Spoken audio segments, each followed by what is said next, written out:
everyone, welcome to another video of Innovative Hobby Supply. I'm Adria, your instructor, and for today's video, we are going to be assembling the 164 Audio Racing Paddock building kit. This kit includes 3 model people, 1 piece of window plastic, 1 building, and 2 bases with a total of 8 pages. This is what the second base looks like when it's connected with the main base. One of the most important skills to learn while building your photoreal Innovative Hobby Supply model is scoring. Scoring is a very simple technique. It involves using a straight edge and a hobby knife to break the surface tension so that the flex stock will bend on or without a desk edge clean. As you can see, I've made a practice piece to show you how it's done. Simply line up the straight edge along the line and gently press the hobby knife down on the flex stock. Once done, fold. This easy technique allows you to make a flat, ordinary piece of flex stock into something more intricate and 3D. So let's get started. Today we'll be using the standard equipment for this type of model: hobby knife, ruler, some watercolor markers, scissors, hot glue, and some hot glue sticks. To begin with, our first step is to carefully cut around the art, including the smaller items, with a good pair of scissors on each page.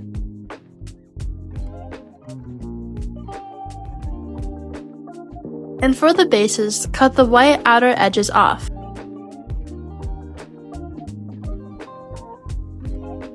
After everything is cut out, let's start assembling the front wall's window. Before installing the window plastic, we have to cut the inside part of the windows. When doing this, we have to create 2 slits with a pair of scissors. Avoid cutting the frames at all times. Start by lining up the scissors with the bottom of the front wall to the inside part of the window.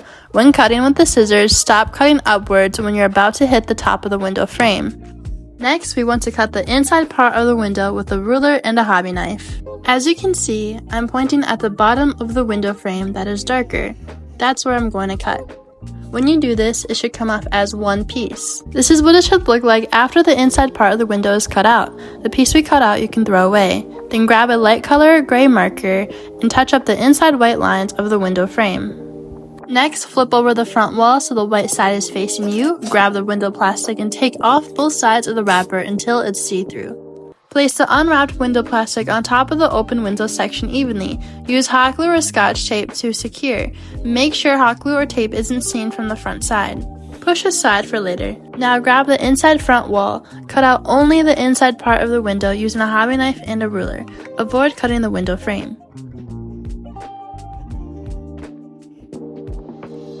Once it's cut out, the inside part of the window should come off easily. Throw away the inside part of the window away. Then grab a watercolor marker and touch up the inside part of the window carefully. After, grab the front wall again, having the white side face you. Line up the inside front wall with the back of the front wall evenly, making sure the bottoms of the walls are even, including the window sections. There is supposed to be a small amount of white space around the sides and tops. Place a small amount of hot glue around one of the walls and then secure together. Hold until dry. Flip over the front wall, grab the bottom wall for the glass window. Place onto the missing section on the front wall evenly. I recommend gluing one side first to avoid any unevenness. Use hot glue or white glue to secure. Hold on one side evenly until dried completely, then glue the other side. It should look like this after securing. The next step is to open the front wall garage. This is optional. First, we need to create 2 side slits. Line up the scissors with the bottom of the front wall to the garage. Leave a small amount of garage frame as it will look more realistic. Cut upwards and stop cutting once you're very close to the top, leaving a small amount of frame left. Then follow where my thumb traces to see where to cut the top of the garage. Use a hobby knife and a ruler. After, it should look like this. Keep the garage we cut out.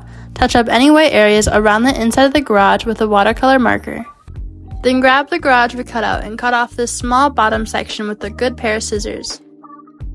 Use a watercolor marker to touch up the bottom of the garage. The next step is to figure out how open you want your front garage to be. I want my garage to be mostly open, so I will be cutting along this area using scissors. Do not throw away this small piece of garage. We will be using it to create an illusion of an open garage. Place a small amount of hot glue along this area. Then carefully place a small piece of the bottom of the garage onto the back side of the front wall like shown in the video. Flip over the front wall so the front side is facing you and see the finished product of the open garage. Moving forward, let's start prepping the back wall. Decide how many garages you want opened. I'm only doing one, the one that aligns to the front wall garage. Create 2 side slits with the scissors, then use a hobby knife and a ruler. Cut the top of the garage off. It should come off as one section. Keep the garage you cut out. Touch up any white lines with a watercolor marker. Then grab the back inside wall, flip over the back wall, place the back inside wall on top to see which garage you need to cut out so it matches. Repeat the same steps when cutting out a garage. Cut the 2 side slits with scissors, and then cut the top with a hobby knife and a ruler, touch up with a marker, and then cut the bottom small part of the garage off. Grab the other garage from the kit or what you cut out earlier, cut the small part off. After, place the garages on the backs of each other, line them up evenly, use hot glue to secure them together, then decide how open you want the garages to be. Cut desired area, keep the small part of the garage you cut off. Grab the back wall, making the white side face you. Draw around the garage open section with the darker marker to avoid any white areas when gluing the back inside wall on top later. Line up both walls from the bottom and with the open garage sections. Place a small amount of hot glue behind the back wall. Press down the inside wall carefully, then glue the other side. When done correctly, you should see the small amount of white around the back sides and the top. Then grab a small section of the garage you cut earlier, glue it to the back side of the back wall with hot glue. Then put the back wall aside for later. Now we want to score both of the side walls glue tabs. Score directly on the white line between the glue tabs and the walls. Use a hobby knife and a ruler. After scoring, gently fold the glue tabs 90 degrees inwards. After, touch up the white line on the scored folded area gently with the watercolor marker. Repeat these steps for both of the side walls. For this step, we are going to open the right side door. This step is optional. You can open one door or both, or even neither of them. But if you do want to, cut the part of the door that opens with scissors. Then cut the top of the door with a hobby knife, and the side of the door where the hinges are, score gently. Then gently push the door inwards, folding it inside slightly. Carefully touch up any white areas with the watercolor marker. Next, cut the door out on the inside right wall that matches with the door you cut earlier. Use scissors to create the slits on the sides and a hobby knife to cut the top of the door. It should come off as one section. Use a marker to touch up any white lines, then flip the right wall so the white side is facing you. Place the inside right wall on top evenly, lining up the bottom of the walls together and the open door sections. Use hot glue to secure. After the walls are together, place a small amount of hot glue on the back of the door and place one of the add-on walls included in the kit on top evenly. Then touch up any white lines showing on the open door with a watercolor marker. Next, grab the optional 2D add-ons that match with the items on the right inside wall. Place hot glue onto the original items and let dry. Then add some hot glue behind the add-on items, place directly on top of the original art, hold until dry. Now that the right side wall is prepped, let's move on to the next step. Just as we did to the other inside walls, grab the left inside wall and the left wall. Glue the backs of the walls together evenly while lining up the bottoms. Once that's done, grab the optional 2D add-ons that match with the items on the left inside wall and glue them on top of the original art like we did on the other side wall. Then put the left wall aside for later.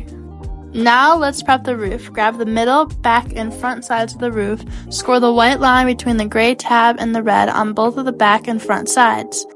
After scoring, fold the gray tab slightly downwards. Then touch up the white scored line with the red watercolor marker. Place a small amount of hot glue along the gray tab, then place the gray tab underneath the middle roof, while lining up the red side with the middle's outer edge. Hold until dry. Repeat this step for both roof sides. After, touch up any white areas with the red marker. The roof should be able to bend like this, put aside for later.